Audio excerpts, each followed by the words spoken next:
ฮัลโหลฮัลโหลเลยเนี่ย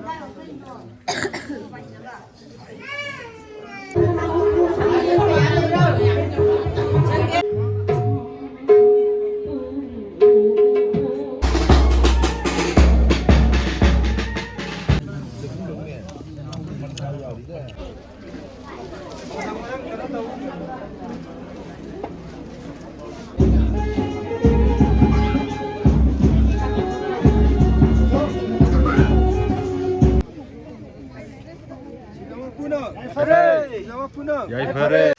ngasi jinan khoi che ma jingbo tawgi bedu magi long nu tu ngasi tare ba ko ada hujik long ba chat ka dawre khoi ma khoi ba khoi loina ai ju chat pa bu chat toine ado ngasai yu kundu leng bagi video jo dum yawe ba ko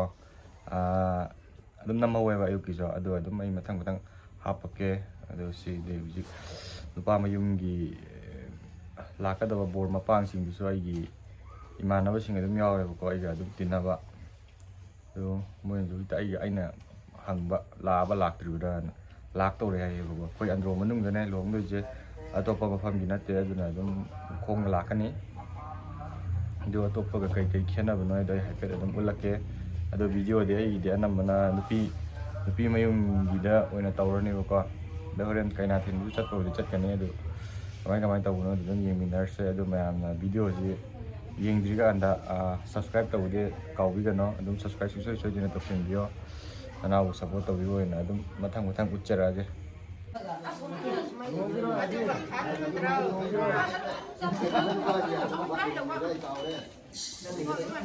Ada wang này dia.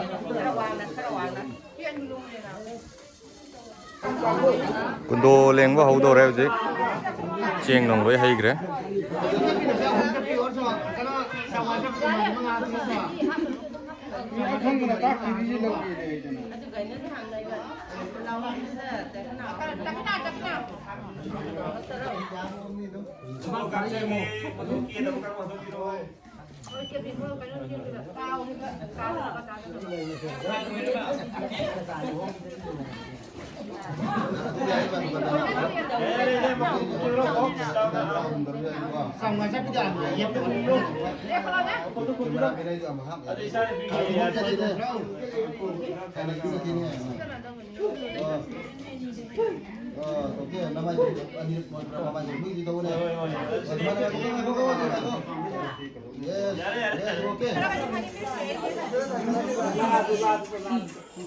kundo leng bagi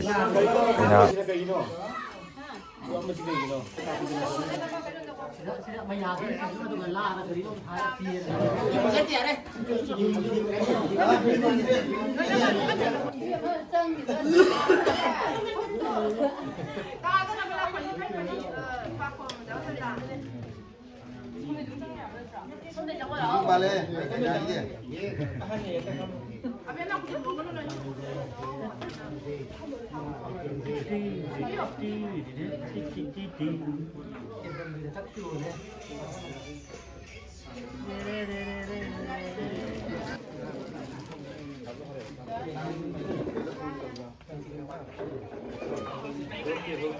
kundo lengwa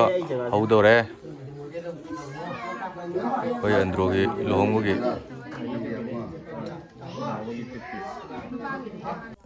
koi gi de long gi phijang je koi gi yam kai na taw do tawde ba ko koi gi laikai gi na thamme ba samaina sigi je samaina wai de ne koi na adum paisa yam chang de de lupa 500 lising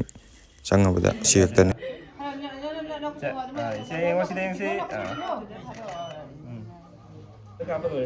camera gi de ene lohong gi koi tamo ji da dum her ko ya ni To che hogi so da hamba so tu che so to ge se kina.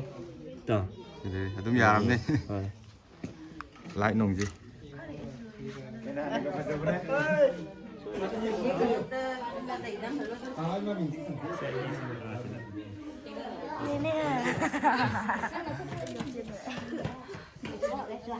ฮัลโหลฮัลโหลเลยเนี่ย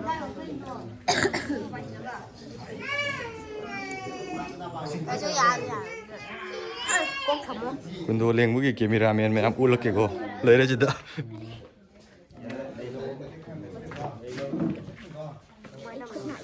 kuyab du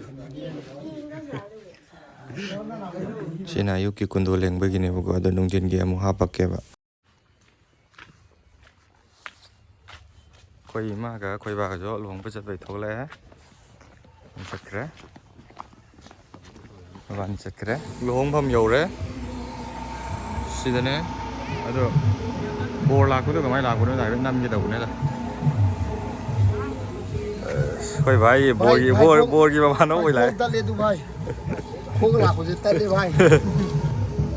yaurakre nupa mayunggi bor gi si mamangda ahana lai sina koi di mang jingbi khangne adu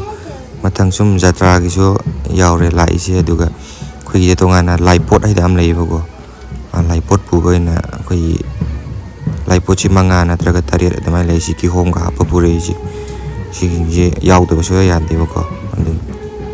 aduga koi mamang chat ki ba ahal ahum du mang jingbi du moi jo yaud ba ya de ba compulsory ne gara mong da lai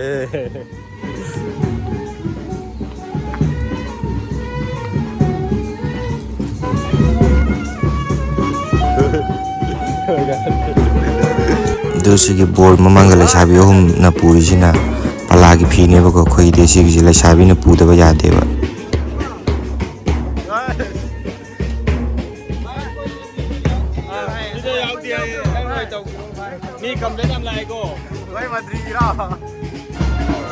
do bol gi mamang chat di lesabi hum ji si yaw da ba ya de mo ji dum ka basari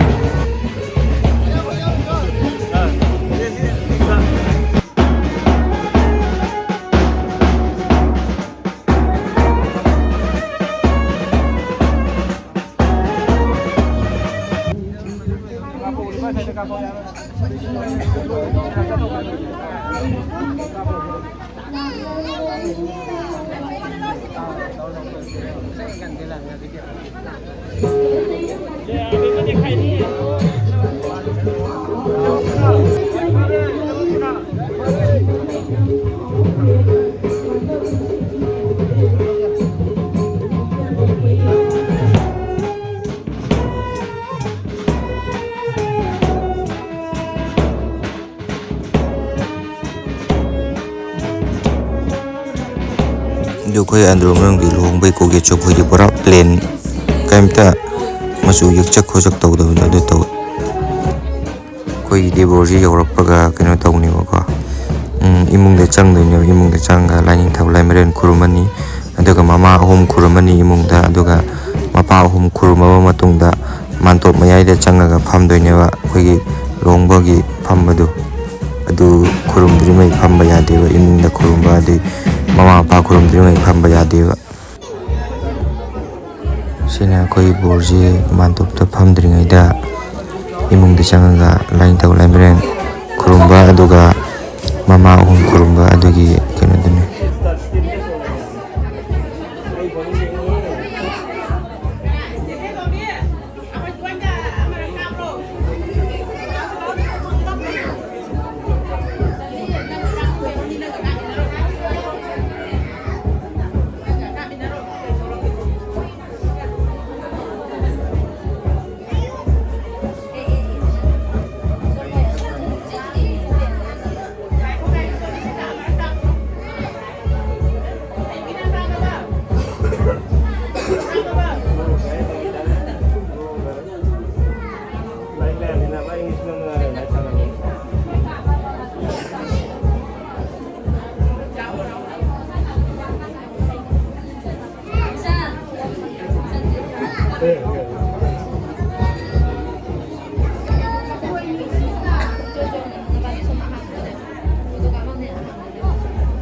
adu sida purai ba taxi dai poche yu ne ba ko sinu pa mai dai purak pane ko ide lai gi boina ko andro gi de ni thorom thok pu da yu yaw do ya de ba ko yu loi ni yaw ya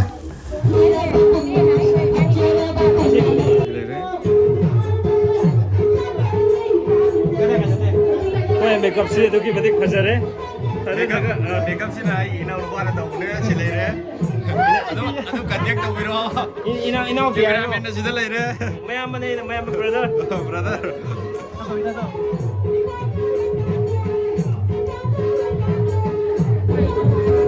makeup to original ai ina ro ba ne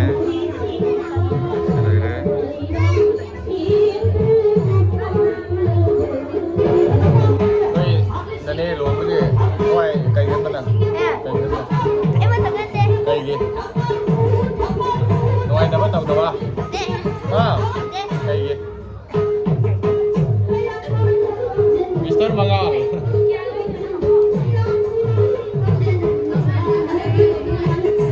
Sida ꯂꯩꯁꯤꯅ ꯃꯄꯥ ꯑꯍꯨꯝꯅꯦꯕꯀꯣ ꯀꯩꯅꯥꯒꯤ ꯑꯗꯨ ꯁꯤꯗ ꯂꯥꯏ ꯈꯨꯔꯨꯝꯕ ꯃꯇꯨꯡꯗ ꯑꯩꯈꯣꯏꯁꯨ ꯂꯥꯏ ꯊꯥꯗꯣꯛꯇꯣꯏꯅꯦꯕꯀꯣ ꯂꯨꯍꯣꯡꯕꯒꯤ ꯍꯥꯏꯇꯥꯔꯦ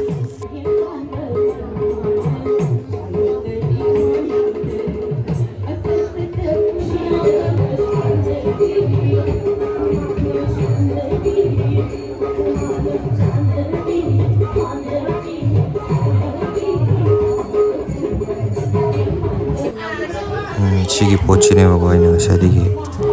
ꯂꯥꯏꯄꯣꯠ ꯍꯥꯏꯕꯗꯣ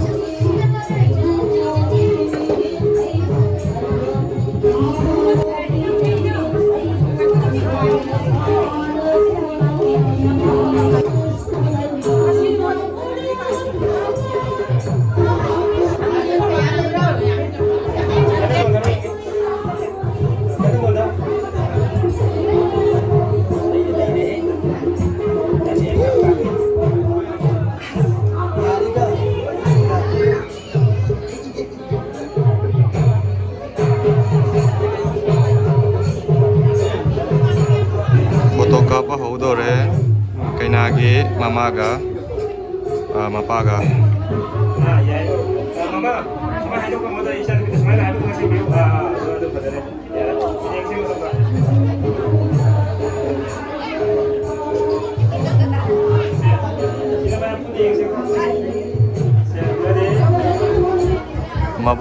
mabung anine sina Ngomong gimana dia tangan nih, momen enggak? Tak ada yang mentang ya jadi. Sini yang sini bro.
Borge mamanaba kangbu Pambawani luang.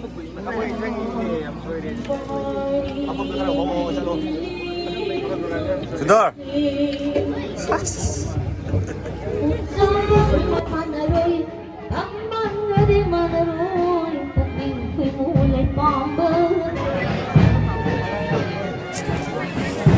sina kaina chingthorapagi matangne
Sina luhung luar matungda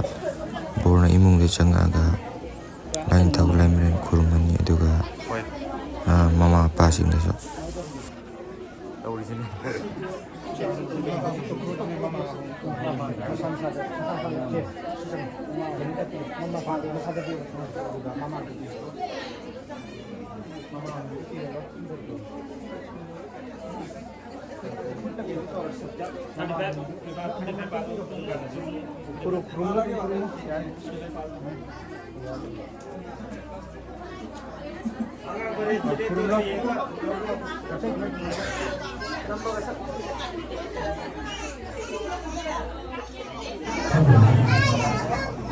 Sina bor gimana mak?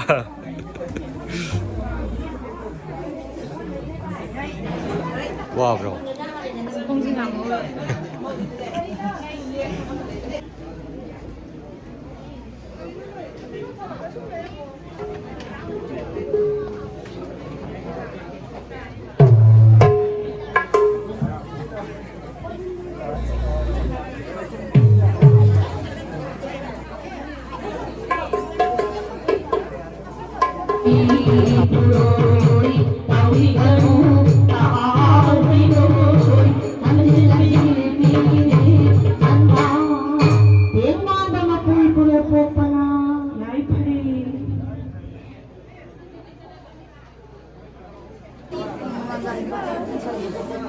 Sinan pamayunggi alaman sing koi lai kurmani aduga nupi mayunggi mama sing kasamu sida kurmani aduga nupi mayunggi mapa sing kasamu kurmana din.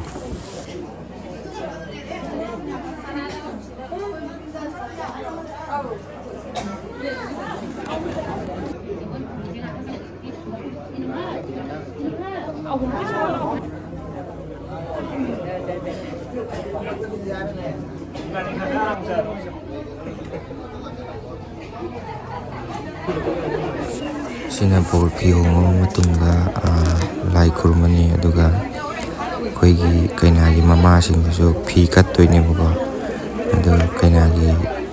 mapa sing mama sing so phi kattoine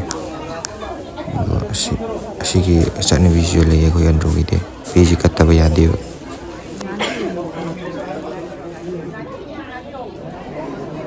koi phi katpaje mama gi hana imung da katlani mama se han imung kalani aduga mapa na thoga muk mangonda mapa ahum da muk kattoine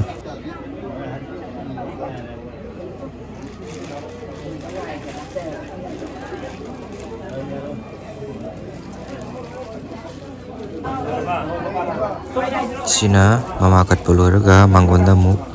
mapa singga muk si pije muk kattoine ba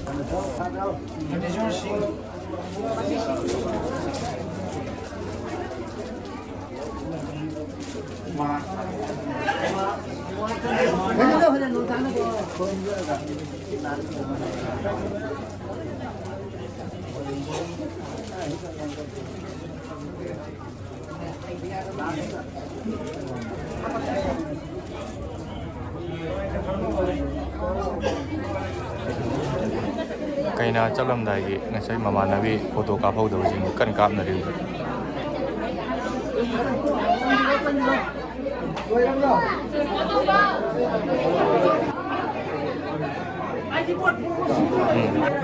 ꯁꯤꯗ ꯍꯥꯟꯅ ꯊꯣꯛꯏꯕ ꯀꯥꯡꯕꯨꯁꯤꯅ ꯑꯩꯈꯣꯏꯒꯤ ꯂꯥꯏꯒꯤ ꯄꯣꯠ ꯄꯨꯕ ꯑꯗꯩ ꯃꯥꯡꯖꯤꯡ ꯃꯤꯁꯤꯡꯅꯦꯕꯀꯣ ꯉꯁꯤ ꯑꯍꯟ ꯑꯍꯨꯝ ꯕꯣꯔꯒꯤ ꯂꯥꯛꯈꯤꯕꯗꯣ ꯑꯗꯨꯃꯥꯏꯅ ꯀꯩꯅꯥ ꯊꯤꯟꯕꯗꯁꯨ ꯀꯩꯅꯥꯒꯤ ꯁꯥꯏꯠꯇꯩꯁꯨ ꯑꯍꯜ ꯑꯍꯨꯝ ꯍꯥꯟꯅ ꯃꯥꯡꯗ ꯆꯠꯂꯝꯗꯣꯏꯅꯦꯕ ꯑꯩꯈꯣꯏꯒꯤ ꯕꯦꯟ ꯄꯥꯔꯇꯤ ꯀꯩꯀꯩꯒꯤ ꯃꯃꯥꯡꯗ ꯆꯠꯂꯝꯗꯣꯏꯅꯦ ꯃꯣꯏꯅ ꯍꯥꯟꯅ ꯀꯩꯅꯥꯅ ꯑꯃꯨꯛ ꯃꯣꯏꯒꯤ ꯇꯨꯡꯗ ꯀꯣꯟꯅ ꯂꯥꯛꯇꯣꯏꯕ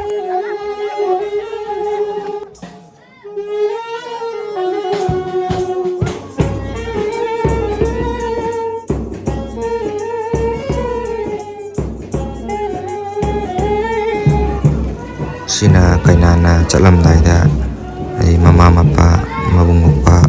ꯑꯗꯩ ꯂꯣꯏ ꯐꯤ ꯑꯃꯃꯝ ꯇꯧꯔꯁꯨ ꯀꯠꯂꯝꯗꯣꯏꯅꯦꯕꯀꯣ ꯅꯨꯄꯤꯒꯤꯅ ꯏꯃꯨꯡꯗ ꯂꯣꯏ ꯀꯠꯀꯅꯤ ꯑꯗꯨꯒ ꯅꯨꯄꯥꯒꯤꯅ ꯃꯄꯥꯟꯗ ꯀꯠꯀꯅꯤꯕ ꯑꯩꯈꯣꯏ ꯁꯤꯗ ꯐꯤ ꯀꯠꯄ ꯍꯥꯏꯁꯦ ꯐꯤ ꯃꯃꯜ ꯑꯗꯨ ꯑꯗꯥ ꯄꯤꯕ ꯀꯠꯇꯕ ꯌꯥꯗꯦ ꯍꯥꯏꯕ ꯂꯩꯇꯦꯕꯀꯣ ꯃꯃꯜ ꯌꯥꯝꯕ ꯌꯥꯝꯗꯕ ꯊꯤꯗꯅ ꯀꯩꯅꯥꯁꯤꯅ ꯀꯠꯂꯝꯗꯣꯏꯅꯦꯕ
ꯑꯩꯈꯣꯏ ꯑꯟꯗ꯭ꯔꯣꯒꯤ ꯂꯨꯍꯣꯡꯕꯒꯤꯗ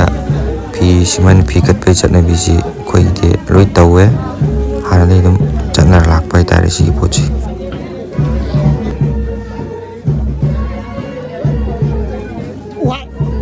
ꯋꯥꯠꯂꯤꯉꯩꯗ ꯀꯧꯁꯤꯜꯂꯣ ꯋꯥꯠꯂꯤꯉꯩꯗ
ꯁꯤꯅ ꯀꯩꯅꯥꯒꯤ ꯃꯄꯥꯕꯨꯡ ꯑꯗꯒꯤ ꯑꯍꯜ ꯂꯃꯟ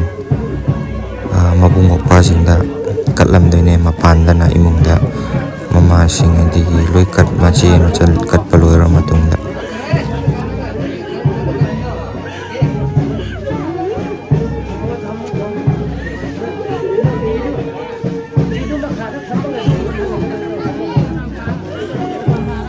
ꯐꯤ ꯀꯠꯄꯒꯤ ꯂꯣꯏꯅꯗꯤ ꯍꯥꯞꯇ꯭ꯔꯦ ꯚꯤꯗꯤꯑꯣꯁꯤ ꯌꯥꯝ ꯁꯥꯡꯉꯅꯤꯅ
sini lagi pot sini borgi mayum yaure sih sang doi ni sih mana kaina ada lah ada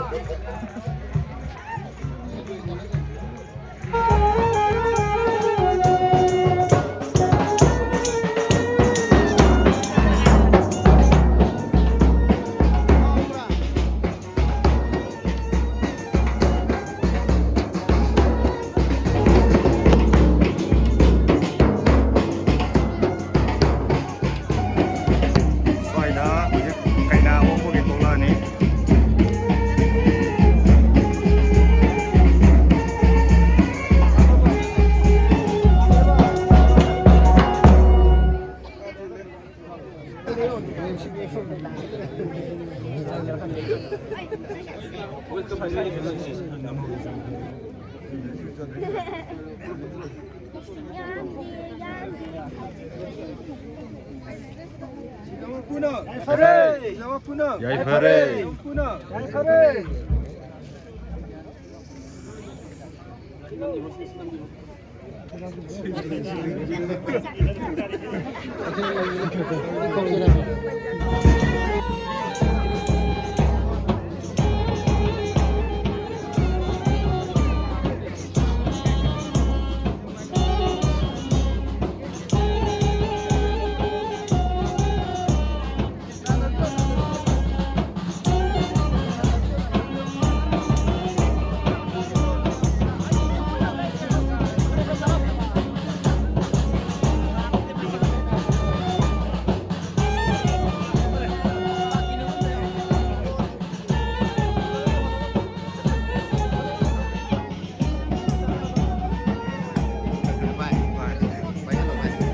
Si kainaji hujik sidagi changaga direct imungda changani ba imungda changaga lairing do laimren khurmani atu khurumbal weraga koi jo nupa mayum da jo kaina namu nupa mayum gi mama da mu pi kattoine ba imungda aduga tholaga mangonda namu mama pa hum da mu kattoi ba adumai tawraga magi ka da mu changdoi ba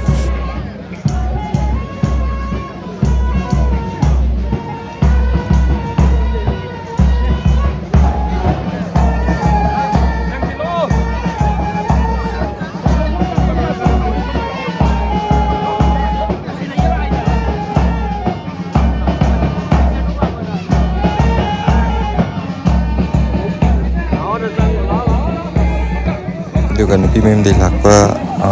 nupa sing si sum sana si khoi sa dum yen ba yawe anambana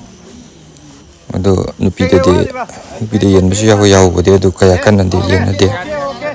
aina video ji lo matam da soi ki lan ge yaw so pangwana chana na ne khalaga nak biyo ngasi de video ji matang se lu sin derge next video da mu thengnar